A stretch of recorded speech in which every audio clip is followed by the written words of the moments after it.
Hi, I'm Dr. Bob with Carolina Value Pet Care. Thank you guys for joining us. We're going to be presenting some short videos about common questions that we hear, and I'm going to get my lovely assistants Laura and Becky to ask the questions, and we'll dive right in. Dr. Bob, how does my dog get fleas and ticks? You know, unfortunately, we live in the Southeast, and that's there's an upside downside. Upside, this is a beautiful place to be. Downside, we have a flea problem a significant time of the year. They're going to start from outside. So if your dogs or cats go outside at all, that's going to be the primary source for the fleas. However, we can also go outside and fleas get on us, and we can bring them into our house, and that can expose our dogs and cats as well. So that's going to be the primary sources from outside. Can fleas and ticks spread from my dog to my home and my family? Absolutely. Yeah, unfortunately, I'm going to speak from a little bit of personal experience because most people think that my dog doesn't have fleas because I don't recognize it. I don't feel any fleas or I don't see any fleas, and that's far from being the case. I can't tell you how many times that we see owners will go away on vacation, drop off their dogs at a boarding facility, come back a week later, say on a Sunday afternoon or Sunday evening after going down to the beach or whatever, walk inside their house, and then they absolutely get covered with fleas. They never knew they had a problem in the first place, but once the pets are out of the house, then yes, then absolutely the fleas will find you. Fleas are unique. They're what we call species specific. They prefer dogs first, then cats, and then people. So long as you have dogs and cats in the house, then they're going to be the primary targets for the fleas before you would be. Can my dog get fleas and ticks if they are primarily an indoor dog? Absolutely, yeah. Unfortunately, we do have ticks year-round in this area. We do have fleas a significant part of the year. But yeah, every time they go outside, they have the potential risk of picking up fleas and ticks, yes. What health problems can fleas and ticks cause my dog? Really good question, especially, and they're different. And I'll start with fleas first. With fleas, my primary concern with puppies is potentially life-threatening anemia. Fleas are blood suckers. That's what they feast off. They have to suck blood in order to be able to reproduce. And unfortunately, if you get a puppy, or puppies or kittens for that matter, and they have a lot of fleas on them, they can actually suck so much blood that these puppies and kittens can die from loss of blood, what we call anemia. That's one of the primary considerations for as far as like a life-threatening concern. Otherwise, we commonly see what we call tapeworms in dogs and cats as well. They get those primarily from ingesting a flea. Also with fleas, they can be an incredible source of intense itching, biting, scratching, licking, chewing from a flea allergy. So those are going to be the primary considerations with fleas. Now with ticks, a little bit different. Now ticks typically don't cause itching the way a flea might. However, we do see some potentially life-threatening concerns with ticks. And there's 4 major diseases that we see associated with ticks. Lyme disease, which most people have heard of because it does exist in people as well. Rocky Mountain spotted fever, which unfortunately North Carolina is one of the primary areas in America for Rocky Mountain spotted fever. We also see a disease called anaplasmosis, as well as, and I'm drawing a blank, but there's another disease out there. Ehrlichiosis, yes, ehrlichiosis, thank you, yeah. And unfortunately, ehrlichiosis is more common than Lyme disease in this area. We at least do have a vaccine against Lyme disease, okay? How effective are flea and tick medications? Good question, it depends. There's a wide range of products out there. Some are pretty useless anymore because they've been around for decades. I'm talking to you, Frontline. It's a 30-year-old product, doesn't work anymore.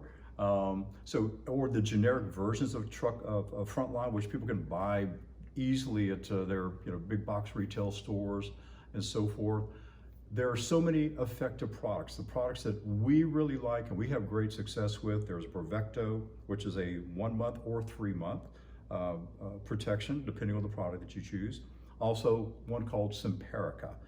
We also have another one called Activil and Provecta. Those are the other products that we have. Highly, highly, highly effective, but it takes more than just medications and products in many cases to eliminate a flea problem. What different types of flea and tick preventative treatments are there? Oral medications, topicals, collars? Yeah, a good question. Yeah, especially because it still frustrates me when clients come in with these flea collars, and the technology hasn't changed on the majority of those flea collars, probably in about 50 years, and I'm not exaggerating. It really has not changed at all. There is a collar out there called the Seresto collar. However, to be honest with you, I've lost a lot of confidence in that particular product. We used to sell it, but we don't anymore because we start seeing a lot of failures with the Seresto. Sort of the products that we recommend, you have a choice with a topical, again, Brevecto 1 month or Brevecto 3 month. And then we also have chewable tablets, Brevecto 1 month or 3 month, and also Simparica. Now the product that we have called Activil or Provecta, those are topical as well. And I get it, some people don't like the topicals, but you do have the choice with either the topical or the chewable tablets. What will my veterinarian recommend for flea and tick treatment? Well, I'll tell you what I recommend. The very products I just mentioned, Brevecto, Simparica, Activil, Provecta, those are the 3 flea and tick products I recommend. We also do have a combination flea and heartworm medication, Simparica Trio, and also another one called Trifexis, although Trifexis is not labeled for to eliminate ticks, but the Simparica Trio is. So those are the ones I always am going to highly, highly, highly recommend that you give serious consideration to for your dogs. How can I identify fleas on my dog? Yeah, and it's not always easy, and that's a really good question because they are very small. They're like a dark, dark, dark brown, and really kind of, it might depend on how thick the hair coat of your dog is. Now, fleas in general spend the vast majority of the time in the back half of the dog, primarily like on the back legs, on the belly, around the rump, and on the back above the tail. That's the primary area where you would want to start looking. So if a client comes in and with their dog and we start looking for fleas, I'm always going to take a flea comb and start brushing back in that area. Now, sometimes people might see a flea, just happen to see one, just they're sitting on the sofa, they happen to see one kind of pop up around the face, because that will happen as well. But what we're also going to be looking for, not just the fleas may not always be readily present, but you can also try to look for what we call flea dirt. Now that's just a polite way of saying flea poop, basically. And they look like little black squiggles. And they're tiny. Imagine like a little, just gosh, about the size of a piece of, like a little individual grain of pepper. So they're that small. And sometimes if you have a wet cloth and you get some of this little, if you're not sure what it is and you put it on a wet cloth, it will actually, because think about what the fleas are ingesting, they're ingesting blood. So it's digested blood that they poop out. So it actually, on a wet cloth, that would actually turn kind of a rusty red color if you were to get that flea poop wet. So that could be another way, but in general, it does really depend on the coat of the dog. That's going to make as much of a difference as anything else. What should I do if I see fleas or ticks on my dog? Come to us. Believe me, we have all the products you could possibly need. That they're incredibly safe.